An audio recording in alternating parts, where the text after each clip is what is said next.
அதில் உங்களுக்கு எது ரொம்ப பாதுகாப்பாக இருக்கும், உங்களுக்கு வந்து எது கிளைம் கிடைக்கும், என்னென்ன வியாதிக்கு அவங்க கிளைம் கொடுக்குறாங்க, என்னென்ன வியாதிகள் முன்னாடியே இருந்தால் கிளைம் கிடையாது அப்படின்ற நிறைய சட்டத்திட்டங்கள் இருக்குது. அதெல்லாம் நீங்கள் அந்த இன்சூரன்ஸ் பாலிசியோட எல்ஐசி அந்த பாலிசியோட முகவர்கிட்ட உட்காந்து பேசி அதை முடிவு பண்ணி நீங்களும் ஒரு வருஷத்துக்கு உங்களுக்கு தேவையான அமௌண்ட்டை கொடுத்து ஒரு பாலிசியை வாங்கி வச்சுக்கலாம். இது ஒரு பக்கம்.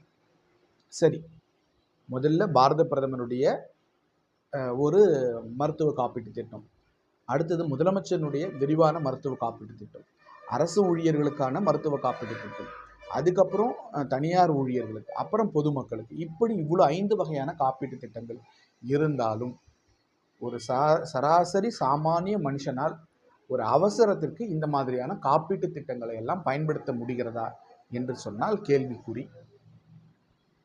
திடீரென்று ஒரு பிரச்சனை, ஒரு மருத்துவமனைக்கு செல்கிறோம், அந்த மருத்துவமனையில்